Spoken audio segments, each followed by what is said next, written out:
पिछले एपिसोड में हमने देखा सभी युवराज का अयोध्या पुरी में स्वागत और भरत का अपने मामा के साथ जाना और महाराजा दशरथ का अपने जनपदों, पुरोहित और मंत्रियों से श्री राम का राज तिलक करने के सुझाव पर उनके द्वारा श्री राम के अनेक गुणों का वर्णन। आपका स्वागत है कथा अनंता में। और आज के वीडियो में हम बात करेंगे वाल्मीकिकृत रामायण के अयोध्या कांड के तीसरे, चौथे, पांचवें और छठे सर्ग की।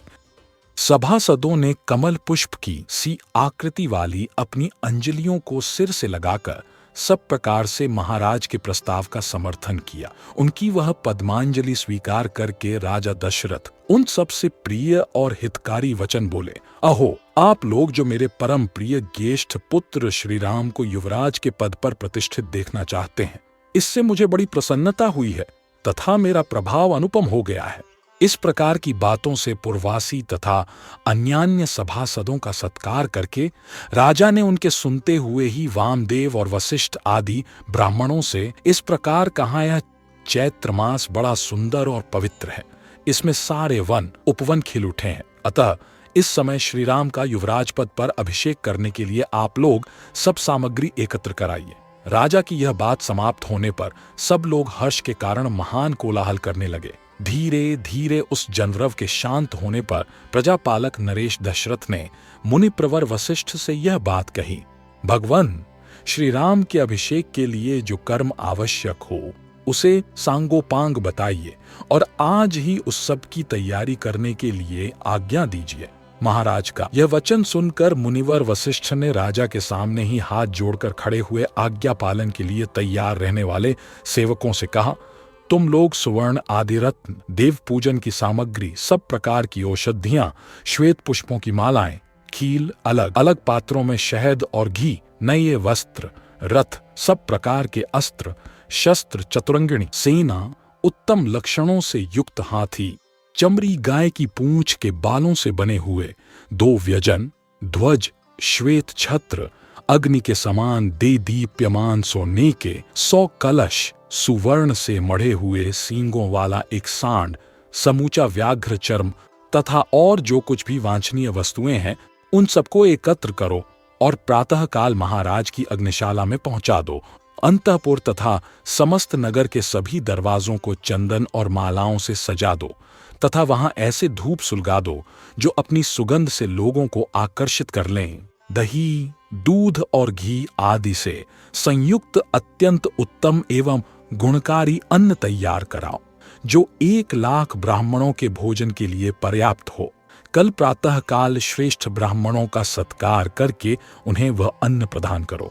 साथ ही घी, दही, खील और पर्याप्त दक्षिणाएं भी दो। कल सूर्योदय होते ही स्वस्ति वाचन होगा, इसके लिए ब्राह्मणों को निमंत्रित करो और उनके लिए आसनों का प्रबंध कर लो। नगर में सब ओर पताकाएं फहराई जाएं तथा राजमार्गों पर छिड़काव कराया जाए। समस्त तालजीवी, संगीत निपुण पुरुष और सुंदर वेशभूषा से विभूषित वारांगनाएं, नर्तकियां राजमहल की दूसरी कक्षा ड्योढ़ी में पहुंचकर खड़ी रहें। देव मंदिरों में तथा चैत्य वृक्षों के नीचे या चौराहों पर जो पूजनीय देवता हैं उन्हें पृथक पृथक भक्ष्य, भोज्य पदार्थ एवं दक्षिणा प्रस्तुत करनी चाहिए। लंबी तलवार लिए और गोदा चर्म के बने दस्ताने पहने और कमर कसकर तैयार रहने वाले शूर वीर योद्धा स्वच्छ वस्त्र धारण किए महाराज के महान अभ्युदयशाली आंगन में प्रवेश करें। सेवकों को इस प्रकार कार्य करने का आदेश देकर दोनों ब्राह्मण वशिष्ठ और वामदेव ने पुरोहित द्वारा संपादित होने योग्य क्रियाओं को स्वयं पूर्ण किया। राजा के बताए हुए कार्यों के अतिरिक्त भी जो शेष आवश्यक कर्तव्य था उसे भी उन दोनों ने राजा से पूछकर स्वयं ही संपन्न किया। तदनंतर महाराज के पास जाकर प्रसन्नता और हर्ष से भरे हुए वे दोनों श्रेष्ठ द्विज बोले, राजन, आपने जैसा कहा था उसके अनुसार सब कार्य संपन्न हो गया। इसके बाद तेजस्वी राजा दशरथ ने सुमंत्र से कहा, सखे, पवित्रात्मा श्री राम को तुम शीघ्र यहां बुला लाओ। तब जो आज्ञा कहकर सुमंत्र गए तथा राजा के आदेशानुसार रथियों में श्रेष्ठ श्री राम को रथ पर बिठाकर ले आए। उस राजभवन में साथ बैठे हुए पूर्व, उत्तर, पश्चिम और दक्षिण के भूपाल, म्लेच्छ, आर्य तथा वनों और पर्वतों में रहने वाले अन्यान्य मनुष्य सब उस समय राजा दशरथ की उसी प्रकार उपासना कर रहे थे जैसे देवता देवराज इंद्र की। उनके बीच अट्टालिका के भीतर बैठे हुए राजा दशरथ मरुद्गणों के मध्य देवराज इंद्र की भांति शोभा पा रहे थे। उन्होंने वहीं से अपने पुत्र श्री राम को अपने पास आते देखा, जो गंधर्वराज के समान तेजस्वी थे। उनका पौरुष समस्त संसार में विख्यात था। उनकी भुजाएं बड़ी और बल महान था। वे मतवाले गजराज के समान बड़ी मस्ती के साथ चल रहे थे। उनका मुख चंद्रमा से भी अधिक कांतिमान था। श्री राम का दर्शन सबको अत्यंत प्रिय लगता था। वे अपने रूप और उदारता आदि गुणों से लोगों की दृष्टि और मन आकर्षित कर लेते थे। जैसे धूप में तपे हुए प्राणियों को मेघ आनंद प्रदान करता है, उसी प्रकार वे समस्त प्रजा को परम आह्लाद देते रहते। आते हुए श्री रामचंद्र की ओर एकटक देखते हुए राजा दशरथ को तृप्ति नहीं होती थी। सुमंत्र ने उस श्रेष्ठ रथ से श्री रामचंद्र जी को उतारा और जब वे पिता के समीप जाने लगे तब सुमंत्र भी उनके पीछे पीछे हाथ जोड़े हुए गए। वह राजमहल कैलाश शिखर के समान उज्ज्वल और ऊंचा था। रघुकुल को आनंदित करने वाले श्री राम महाराज का दर्शन करने के लिए सुमंत्र के साथ सहसा उस पर चढ़ गए। श्री राम दोनों हाथ जोड़कर विनीत भाव से पिता के पास गए और अपना नाम सुनाते हुए उन्होंने उनके दोनों चरणों में प्रणाम किया। श्री राम को पास आकर हाथ जोड़ प्रणाम करते देख राजा ने उनके दोनों हाथ पकड़ लिए और अपने प्रिय पुत्र को पास खींचकर छाती से लगा लिया। उस समय राजा ने उन श्री रामचंद्र जी को मणिजटित सुवर्ण से भूषित एक परम सुंदर सिंहासन पर बैठने की आज्ञा दी, जो पहले से उन्हीं के लिए वहां उपस्थित किया गया था। जैसे निर्मल सूर्य उदय काल में मेरु पर्वत को अपनी किरणों से उद्भासित कर देते हैं, उसी प्रकार श्री रघुनाथ जी उस श्रेष्ठ आसन को ग्रहण करके अपनी ही प्रभा से उसे प्रकाशित करने लगे। उनसे प्रकाशित हुई वह सभा भी बड़ी शोभा पा रही थी। ठीक उसी तरह जैसे निर्मल ग्रह और नक्षत्रों से भरा हुआ शरत काल का आकाश चंद्रमा से उद्भासित हो उठता है, जैसे सुंदर वेश भूषा से अलंकृत हुए अपने ही प्रतिबिंब को दर्पण में देखकर मनुष्य को बड़ा संतोष प्राप्त होता है, उसी प्रकार अपने शोभाशाली प्रिय पुत्र उन श्री राम को देखकर राजा बड़े प्रसन्न हुए। जैसे कश्यप देवराज इंद्र को पुकारते हैं, उसी प्रकार पुत्रवानों में श्रेष्ठ राजा दशरथ सिंहासन पर बैठे हुए अपने पुत्र श्री राम को संबोधित करके उनसे इस प्रकार बोले, बेटा, तुम्हारा जन्म मेरी बड़ी महारानी कौसल्या के गर्भ से हुआ है। तुम अपनी माता के अनुरूप ही उत्पन्न हुए हो। श्री राम, तुम गुणों में मुझसे भी बढ़कर हो, अतः मेरे परम प्रिय पुत्र हो। तुमने अपने गुणों से इन समस्त प्रजाओं को प्रसन्न कर लिया है, इसलिए कल पुष्य नक्षत्र के योग में युवराज का पद ग्रहण करो। बेटा, यद्यपि तुम स्वभाव से ही गुणवान हो और तुम्हारे विषय में यही सबका निर्णय है, तथापि मैं स्नेहवश सद्गुण संपन्न होने पर भी तुम्हें कुछ हित की बातें बताता हूं।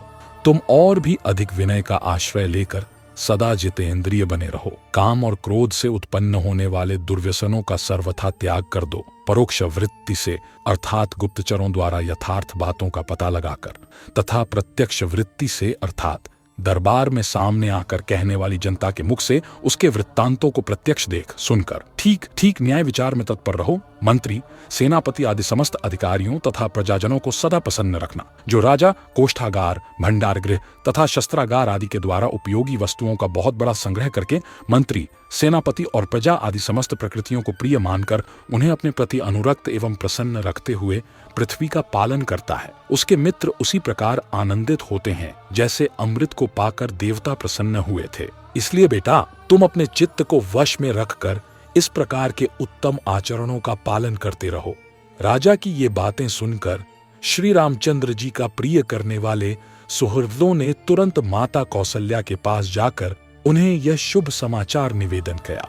नारियों में श्रेष्ठ कौसल्या ने वह प्रिय संवाद सुनाने वाले उन सुहृदों को तरह तरह के रत्न, सुवर्ण और गौएं पुरस्कार रूप में दी। इसके बाद श्री रामचंद्र जी राजा को प्रणाम करके रथ पर बैठे और प्रजाजनों से सम्मानित होते हुए वे अपने शोभाशाली भवन में चले गए। नगर निवासी मनुष्यों ने राजा की बातें सुनकर मन ही मन यह अनुभव किया कि हमें शीघ्र ही अभीष्ट वस्तु की प्राप्ति होगी। फिर भी महाराज की आज्ञा लेकर अपने घरों को गए और अत्यंत हर्ष से भरकर अभीष्ट सिद्धि के उपलक्ष्य में देवताओं की पूजा करने लगे। राजसभा से पुरवासियों के चले जाने पर कार्य सिद्धि के योग्य देश काल के नियम को जानने वाले प्रभावशाली नरेश ने पुनः मंत्रियों के साथ सलाह करके यह निश्चय किया कि कल ही पुष्य नक्षत्र होगा, अतः कल ही मुझे अपने पुत्र कमलनयन श्री राम का युवराज के पद पर अभिषेक कर देना चाहिए। तदनंतर अंतःपुर में जाकर महाराज दशरथ ने सूत को बुलाया और आज्ञा दी, जाओ श्री राम को एक बार फिर यहाँ बुला लाओ। उनकी आज्ञा शिरोधार्य करके सुमंत्र श्री राम को शीघ्र बुला लाने के लिए पुनः उनके महल में गए। द्वारपालों ने श्री राम को सुमंत्र के पुनः आगमन की सूचना दी। उनका आगमन सुनते ही श्री राम के मन में संदेह हो गया। उन्हें भीतर बुलाकर श्री राम ने उनसे बड़ी उतावली के साथ पूछा, आपको पुनः यहाँ आने की क्या आवश्यकता पड़ी, यह पूर्ण रूप से बताइए। तब सूत ने उनसे कहा, महाराज आपसे मिलना चाहते हैं। मेरी इस बात को सुनकर वहां जाने या न जाने का निर्णय आप स्वयं करें। सूत का यह वचन सुनकर श्री रामचंद्र जी महाराज दशरथ का पुनः दर्शन करने के लिए तुरंत उनके महल की ओर चल दी। श्री राम को आया हुआ सुनकर राजा दशरथ ने उनसे प्रिय तथा उत्तम बात कहने के लिए उन्हें महल के भीतर बुला लिया। पिता के भवन में प्रवेश करते ही श्रीमान रघुनाथ जी ने उन्हें देखा और दूर से ही हाथ जोड़कर वे उनके चरणों में पड़ गए। प्रणाम करते हुए श्री राम को उठाकर महाराज ने छाती से लगा लिया और उन्हें बैठने के लिए आसन देकर पुनः उनसे इस प्रकार कहना आरंभ किया, श्री राम, अब मैं बूढ़ा हुआ, मेरी आयु बहुत अधिक हो गई। मैंने बहुत से मनोवांछित भोग लिए, अन्न और बहुत सी दक्षिणाओं से युक्त सैकड़ों यज्ञ भी कर लिए। पुरुषोत्तम, तुम मेरे परम प्रिय अभीष्ट संतान के रूप में प्राप्त हुए, जिसकी इस भूमंडल में कहीं उपमा नहीं है। मैंने दान, यज्ञ और स्वाध्याय भी कर लिए। वीर, मैंने अभीष्ट सुखों का भी अनुभव कर लिया। मैं देवता, ऋषि, पितर और ब्राह्मणों के तथा अपने रण से भी ऊरण हो गया। अब तुम्हें युवराज पद पर अभिषिक्त करने के सिवा और कोई कर्तव्य मेरे लिए शेष नहीं रह गया है। अतः मैं तुमसे जो कुछ कहूं, मेरी उस आज्ञा का तुम्हें पालन करना चाहिए। बेटा, अब सारी प्रजा तुम्हें अपना राजा बनाना चाहती है, अतः मैं तुम्हें युवराज पद पर अभिषिक्त करूंगा। रघुकुल नंदन श्री राम, आजकल मुझे बड़े बुरे सपने दिखाई देते हैं। दिन में वज्रपात के साथ 7 बड़ा भयंकर शब्द करने वाली उल्काएं भी गिर रही हैं। श्री राम, ज्योतिषियों का कहना है कि मेरे जन्म नक्षत्र को सूर्य, मंगल और राहु नामक भयंकर ग्रहों ने आक्रांत कर लिया है। ऐसे अशुभ लक्षणों का प्राकट्य होने पर प्रायः राजा घोर आपत्ति में पड़ जाता है और अंततोगत्वा उसकी मृत्यु भी हो जाती है। अतः रघुनंदन, जब तक मेरे चित्त में मोह नहीं छा जाता, तुम युवराज पद पर अपना अभिषेक करा लो, क्योंकि प्राणियों की बुद्धि चंचल होती है। आज चंद्रमा पुष्य से एक नक्षत्र पहले पुनर्वसु पर विराजमान है, अतः निश्चय ही कल वे पुष्य नक्षत्र पर रहेंगे, ऐसा ज्योतिषी कहते हैं। इसलिए उस पुष्य नक्षत्र में ही तुम अपना अभिषेक करा लो। शत्रुओं को संताप देने वाले वीर, मेरा मन इस कार्य में बेहद शीघ्रता करने को कहता है। इस कारण कल अवश्य ही मैं तुम्हारा युवराज पद पर अभिषेक कर दूंगा। अतः तुम इस समय से लेकर सारी रात इंद्रिय संयम पूर्वक रहते हुए वधू सीता के साथ उपवास करो और कुश की शैया पर सो। आज तुम्हारे सुहृद सावधान रहकर सब ओर से तुम्हारी रक्षा करें, क्योंकि इस प्रकार के शुभ कार्यों में बहुत से विघ्न आने की संभावना रहती। जब तक भरत इस नगर से बाहर अपने मामा के यहाँ निवास करते हैं, तब तक ही तुम्हारा अभिषेक हो जाना मुझे उचित प्रतीत होता है। इसमें संदेह नहीं कि तुम्हारे भाई भरत सत्पुरुषों के आचार व्यवहार में स्थित हैं। अपने बड़े भाई का अनुसरण करने वाले धर्मात्मा, दयालु और जितेंद्रिय हैं, तथापि मनुष्यों का चित्त प्रायः स्थिर नहीं रहता, ऐसा मेरा मत है। रघुनंदन, धर्मपरायण सत्पुरुषों का मन भी विभिन्न कारणों से राग, द्वेष आदि से संयुक्त हो जाता है। राजा के इस प्रकार कहने और कल होने वाले राज्याभिषेक के निमित्त व्रत पालन के लिए जाने की आज्ञा देने पर श्री रामचंद्र जी पिता को प्रणाम करके अपने महल में गए। राजा ने राज्याभिषेक के लिए व्रत पालन के निमित्त जो आज्ञा दी थी, उसे सीता को बताने के लिए अपने महल के भीतर प्रवेश करके जब श्री राम ने वहां सीता को नहीं देखा, तब वे तत्काल ही वहां से निकलकर माता के अंतःपुर में चले गए। वहां जाकर उन्होंने देखा माता कौसल्या रेशमी वस्त्र पहने मौन हो देव मंदिर में बैठकर देवता की आराधना में लगी हैं और पुत्र के लिए राजलक्ष्मी की याचना कर रही हैं। श्री राम के राज्याभिषेक का प्रिय समाचार सुनकर सुमित्रा और लक्ष्मण वहां पहले से ही आ गए थे तथा बाद में सीता वहीं बुला ली गई थीं। श्री रामचंद्र जी जब वहां पहुंचे उस समय भी कौसल्या नेत्र बंद किए ध्यान लगाए बैठी थीं और सुमित्रा, सीता तथा लक्ष्मण उनकी सेवा में खड़े थे। पुष्य नक्षत्र के योग में पुत्र के युवराज पद पर अभिषिक्त होने की बात सुनकर वे उसकी मंगल कामना से प्राणायाम के द्वारा परम पुरुष नारायण का ध्यान कर रही थीं। इस प्रकार नियम में लगी हुई माता के निकट उसी अवस्था में जाकर श्री राम ने उनको प्रणाम किया और उन्हें हर्ष प्रदान करते हुए यह श्रेष्ठ बात कही। माँ, पिताजी ने मुझे प्रजा पालन के कर्म में नियुक्त किया है। कल मेरा अभिषेक होगा। जैसा कि मेरे लिए पिताजी का आदेश है उसके अनुसार सीता को भी मेरे साथ इस रात में उपवास करना होगा। उपाध्यायों ने ऐसी ही बात बताई थी जिसे पिताजी ने मुझसे कहा है। अतः कल होने वाले अभिषेक के निमित्त से आज मेरे और सीता के लिए जो मंगल कार्य आवश्यक हों वे सब कराऊं। चिरकाल से माता के हृदय में जिस बात की अभिलाषा थी उसकी पूर्ति को सूचित करने वाली यह बात सुनकर माता कौसल्या ने आनंद के आंसू बहाते हुए गदगद कंठ से इस प्रकार कहा, बेटा श्री राम चिरंजीवी हो। तुम्हारे मार्ग में विघ्न डालने वाले शत्रु नष्ट हो जाएं। तुम राजलक्ष्मी से युक्त होकर मेरे और सुमित्रा के बंधु बांधवों को आनंदित करो। बेटा, तुम मेरे द्वारा किसी मंगलमय नक्षत्र में उत्पन्न हुए थे जिससे तुमने अपने गुणों द्वारा पिता दशरथ को प्रसन्न कर लिया। बड़े हर्ष की बात है कि मैंने कमलनयन भगवान विष्णु की प्रसन्नता के लिए जो व्रत उपवास आदि किया था वह आज सफल हो गया। बेटा, उसी के फल से यह इक्ष्वाकु कुल की राजलक्ष्मी तुम्हें प्राप्त होने वाली है। माता के ऐसा कहने पर श्री राम ने विनीत भाव से हाथ जोड़कर खड़े हुए अपने भाई लक्ष्मण की ओर देखकर मुस्कुराते हुए से कहा, लक्ष्मण, तुम मेरे साथ इस पृथ्वी के राज्य का शासन पालन करो। तुम मेरे द्वितीय अंतरात्मा हो। यह राजलक्ष्मी तुम्ही को प्राप्त हो रही है। सुमित्रानंदन, तुम अभीष्ट भोगों और राज्य के श्रेष्ठ फलों का उपभोग करो। तुम्हारे लिए ही मैं इस जीवन तथा राज्य की अभिलाषा करता हूं। लक्ष्मण से ऐसा कहकर श्री राम ने दोनों माताओं को प्रणाम किया और सीता को भी साथ चलने की आज्ञा दिलाकर वे उनको लिए हुए अपने महल में चले गए। उधर महाराज दशरथ जब श्री रामचंद्र जी को दूसरे दिन होने वाले अभिषेक के विषय में आवश्यक संदेश दे चुके तब अपने पुरोहित वशिष्ठ जी को बुलाकर बोले, नियम पूर्वक व्रत का पालन करने वाले तपोधन, आप जाइए और विघ्न निवारण रूप कल्याण की सिद्धि तथा राज्य की प्राप्ति के लिए बहू सहित श्री राम से उपवास व्रत का पालन कराइए। तब राजा से तथास्तु कहकर वेदवेत्ता विद्वानों में श्रेष्ठ तथा उत्तम व्रतधारी स्वयं भगवान वशिष्ठ मंत्रवेत्ता वीर श्री राम को उपवास व्रत की दीक्षा देने के लिए ब्राह्मण के चढ़ने योग्य जुताए श्रेष्ठ रथ पर आरूढ़ हो श्री राम के महल की ओर चल दिए। श्री राम का भवन श्वेत बादलों के समान उज्जवल था। उसके पास पहुंचकर मुनिवर वशिष्ठ ने उसकी 3 ड्योढ़ियों में रथ के द्वारा ही प्रवेश किया। वहां पधारे हुए उन सम्माननीय महर्षि का सम्मान करने के लिए श्री रामचंद्र जी बड़ी उतावली के साथ वेग पूर्वक घर से बाहर निकले।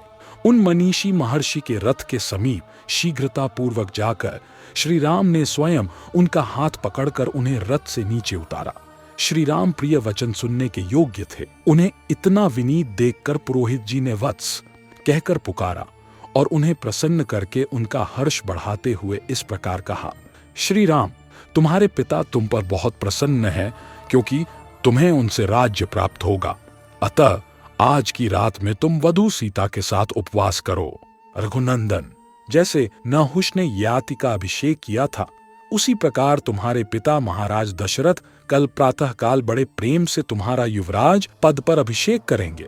ऐसा कहकर उन व्रतधारी एवं पवित्र महर्षि ने मंत्रोच्चारण पूर्वक सीता सहित श्री राम को उस समय उपवास व्रत की दीक्षा दी। तदनंतर श्री रामचंद्र जी ने महाराज के भी गुरु वशिष्ठ का यथावत पूजन किया। फिर वे मुनि श्री राम की अनुमति ले उनके महल से बाहर निकले। श्री राम भी वहां प्रिय वचन बोलने वाले सुहृदों के साथ कुछ देर तक बैठे रहे। फिर उनसे सम्मानित हो उन सब की अनुमति ले पुनः अपने महल के भीतर चले गए। उस समय श्री राम का भवन हर्षोत्फुल्ल नर नारियों से भरा हुआ था और मतवाले पक्षियों के कलरवों से युक्त खिले हैं कमल वाले तालाब के समान शोभा पा रहा था। राजभवनों में श्रेष्ठ श्री राम के महल से बाहर आकर वशिष्ठ जी ने सारे मार्ग मनुष्यों की भीड़ से भरे हुए देखे। अयोध्या की सड़कों पर सब ओर झुंड मनुष्य जो श्री राम का राज्याभिषेक देखने के लिए उत्सुक थे, खचाखच भरे हुए थे। सारे राजमार्ग उनसे घिरे हुए थे। जन समुदाय रूपी लहरों के परस्पर टकराने से उस समय जो हर्ष ध्वनि प्रकट होती थी, उससे व्याप्त हुआ राजमार्ग का कोलाहल समुद्र की गर्जना की भांति सुनाई देता था। उस दिन वन और उपवनों की पंक्तियों से सुशोभित हुई अयोध्यापुरी के घर में ऊंची ऊंची ध्वजाएं फहरा रही। वहां की सभी गलियों और सड़कों को झाड़ बुहार कर वहां छिड़काव किया गया था। स्त्रियों और बालकों सहित अयोध्यावासी जन समुदाय श्री राम के राज्याभिषेक को देखने की इच्छा से उस समय शीघ्र सूर्योदय होने की कामना कर रहा था। अयोध्या का वह महान उत्सव प्रजाओं के लिए अलंकार रूप और सब लोगों के आनंद को बढ़ाने वाला था। वहां के सभी मनुष्य उसे देखने के लिए उत्कंठित हो रहे थे। इस प्रकार मनुष्यों की भीड़ से भरे हुए राजमार्ग पर पहुंचकर पुरोहित जी उस जनसमूह को एक ओर करते हैं से धीरे धीरे राजमहल की ओर गए। श्वेत जलद खंड के समान सुशोभित होने वाले महल के ऊपर चढ़कर वशिष्ठ जी राजा दशरथ से उसी प्रकार मिले जैसे बृहस्पति देवराज इंद्र से मिल रहे हों। उन्हें आया देख राजा सिंहासन छोड़कर खड़े हो गए और पूछने लगे, मुने, क्या आपने मेरा अभिप्राय सिद्ध किया? वशिष्ठ जी ने उत्तर दिया, हाँ, कर दिया। उनके साथ ही उस समय वहां बैठे हुए अन्य सभासद भी पुरोहित का समादर करते हुए अपने अपने आसनों से उठकर खड़े हो गए। तदनंतर गुरुजी की आज्ञा ले राजा दशरथ ने उस जन समुदाय को विदा करके पर्वत की कंदरा में घुसने वाले सिंह के समान अपने अंतःपुर में प्रवेश किया। सुंदर वेश भूषा धारण करने वाली सुंदरियों से भरे हुए इंद्र सदन के समान उस मनोहर राजभवन को अपनी शोभा से प्रकाशित करते हुए राजा दशरथ ने उसके भीतर उसी प्रकार प्रवेश किया जैसे चंद्रमा ताराओं से भरे हुए आकाश में पदार्पण करते। पुरोहित जी के चले जाने पर मन को संयम में रखने वाले श्री राम ने स्नान करके अपनी विशाल लोचना पत्नी के साथ श्री नारायण कीढ़ उपासना आरंभ की। उन्होंने हविष्य पात्र को सिर झुकाकर नमस्कार किया और प्रज्वलित अग्नि में महान देवता शेषशायी नारायण की प्रसन्नता के लिए विधिपूर्वक उस हविष्य की आहुति दी।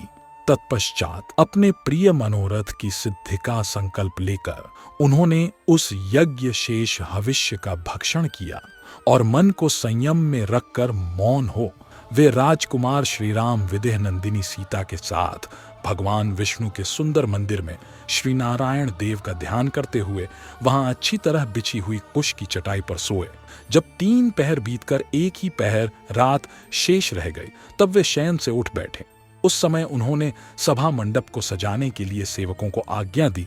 वहां सूत मागध और बंदियों की श्रवण सुखद वाणी सुनते हुए श्री राम ने प्रातःकालिक संध्योपासना की। फिर एकाग्रचित्त होकर वे जप करने लगे। तदनंतर रेशमी वस्त्र धारण किए हुए श्री राम ने मस्तक झुकाकर भगवान मधुसूदन को प्रणाम और उनका स्तवन किया। इसके बाद ब्राह्मणों से स्वस्थिवाचन कराया। उन ब्राह्मणों का पुण्याहवाचन संबंधी गंभीर एवं मधुर घोष नाना प्रकार के वाद्यों की ध्वनि से व्याप्त होकर सारी अयोध्यापुरी में फैल गया। उस समय अयोध्यावासी मनुष्यों ने जब यह सुना कि श्री रामचंद्र जी ने सीता के साथ उपवास व्रत आरंभ कर दिया है, तब उन सबको बड़ी प्रसन्नता हुई। सबेरा होने पर श्री राम के राज्याभिषेक का समाचार सुनकर समस्त पुरवासी अयोध्यापुरी को सजाने में लग गए।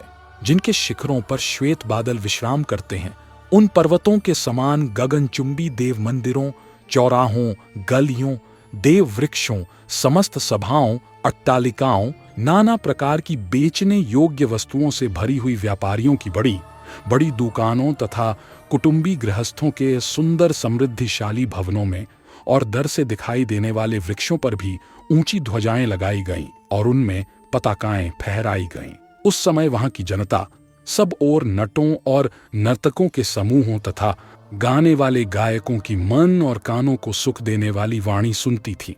श्री राम के राज्याभिषेक का शुभ अवसर प्राप्त होने पर प्रायः सब लोग चौराहों पर और घरों में भी आपस में श्री राम के राज्याभिषेक की ही चर्चा करते थे। घरों के दरवाजों पर खेलते हुए झुंड बालक भी आपस में श्री राम के राज्याभिषेक की ही बातें करते थे। पुरवासियों ने श्री राम के राज्याभिषेक के समय राजमार्ग पर फूलों की भेंट चढ़ाकर वहां सबोर धूप की सुगंध फैला दी।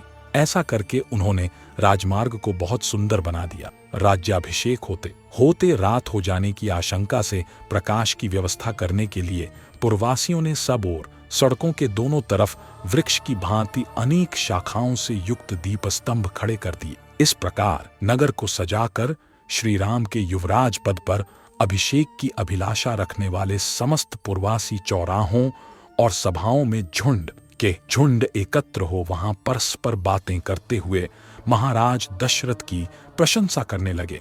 आहो, इक्ष्वाकुकुल को आनंदित करने वाले ये राजा दशरथ बड़े महात्मा हैं, जो कि अपने आप को बूढ़ा हुआ जानकर श्री राम का राज्याभिषेक करने जा रहे हैं। भगवान का हम सब लोगों पर बड़ा अनुग्रह है कि श्री रामचंद्र जी हमारे राजा होंगे और चिरकाल तक हमारी रक्षा करते रहेंगे, क्योंकि वे समस्त लोकों के निवासियों में जो भलाई या बुराई है उसे अच्छी तरह देख चुके हैं। श्री राम का मन कभी उद्दत नहीं होता। वे विद्वान, धर्मात्मा और अपने भाइयों पर स्नेह रखने वाले हैं। उनका अपने भाइयों पर जैसा स्नेह है वैसा ही हम लोगों पर भी है। धर्मात्मा एवं निष्पाप राजा दशरथ चिरकाल तक जीवित रहें, जिनके प्रसाद से हमें श्री राम के राज्याभिषेक का दर्शन सुलभ होगा। अभिषेक का वृत्तांत सुनकर नाना दिशाओं से उस जनपद के लोग भी वहां पहुंचे थे। उन्होंने उपर्युक्त बातें कहने वाले पुरवासियों की सभी बातें सुनी। वे सब के सब श्री राम का राज्याभिषेक देखने के लिए अनेक दिशाओं से अयोध्यापुरी में आए थे। उन जनपद निवासी मनुष्यों ने श्री रामपुरी को अपनी उपस्थिति से भर दिया था। वहां मनुष्यों की भीड़ भाड़ बढ़ने से जो जनरव सुनाई देता था, वह पर्वों के दिन बढ़े हुए वेग वाले महासागर की गर्जना के समान जान पड़ता था। उस समय श्री राम के अभिषेक का उत्सव देखने के लिए पधारे हुए जनपदवासी मनुष्यों द्वारा सब ओर से भरा हुआ वह इंद्रपुरी के समान नगर अत्यंत कोलाहलपूर्ण होने के कारण मकर, नक्र, तिमिंगल आदि विशाल जल जंतुओं से परिपूर्ण महासागर के समान प्रतीत होता था। आज के वीडियो में हमने देखा कि महाराज दशरथ का राजमहल कितना बड़ा था और सभी पुत्रों के लिए अलग महल था, जहां वशिष्ठ जी रथ में बैठकर श्री राम को व्रत की दीक्षा देने जाते हैं। और हमें अयोध्यापुरी की भी वैभवता और सुंदरता का संपूर्ण वर्णन मिलता है। अगर आपको हमारे वीडियो पसंद आते हैं तो कृपया चैनल को सब्सक्राइब करें और वीडियो को लाइक और शेयर करके हमारा उत्साह बढ़ाएं। आपका बहुत आभार। मिलते हैं अगले वीडियो में। जय श्री राम।